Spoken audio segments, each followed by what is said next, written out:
وحين مقالك إلى الدعوة صنفتاذو هويدكيو حانيت كسيسي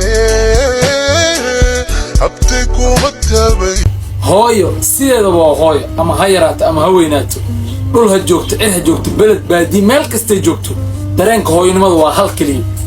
muuqaalkaas markaa si fiican u daawatid qof kasta oo naxariis iyo bilaadanimo ay ku jirto dareen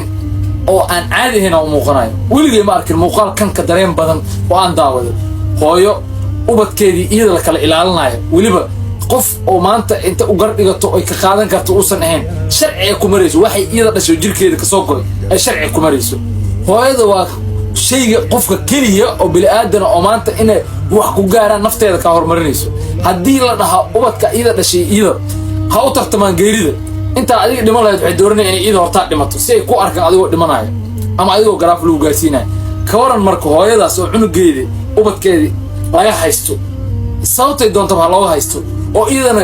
sida cunug waxay maaragtay qaraabo kore ay yihiin camal inta soo booqato waxay u goynayso meel wax kula cunay mas'uuliyadiisa hadan laga wareegayo wax mas'uul ka ahaynba marka dareen adag waaye maamadan gabadhan gabar Soomaaliyeed waa ubadkeeda Ilaahay ha u sahlo qof walba muuqaalka arkan waxa ka codsanaa inuu u duceeyo ubadkeeda Ilaahay ugu sahlo qof walba oo wax galay arintaasna oo u fududeyn kara in ubadkeeda dib ugu soo noqdaan ha u fududeeyo qof walba bilaadanimo ku jirto Soomaalnimo xaq iska dhiga bilaadanimo iyo muslimnimo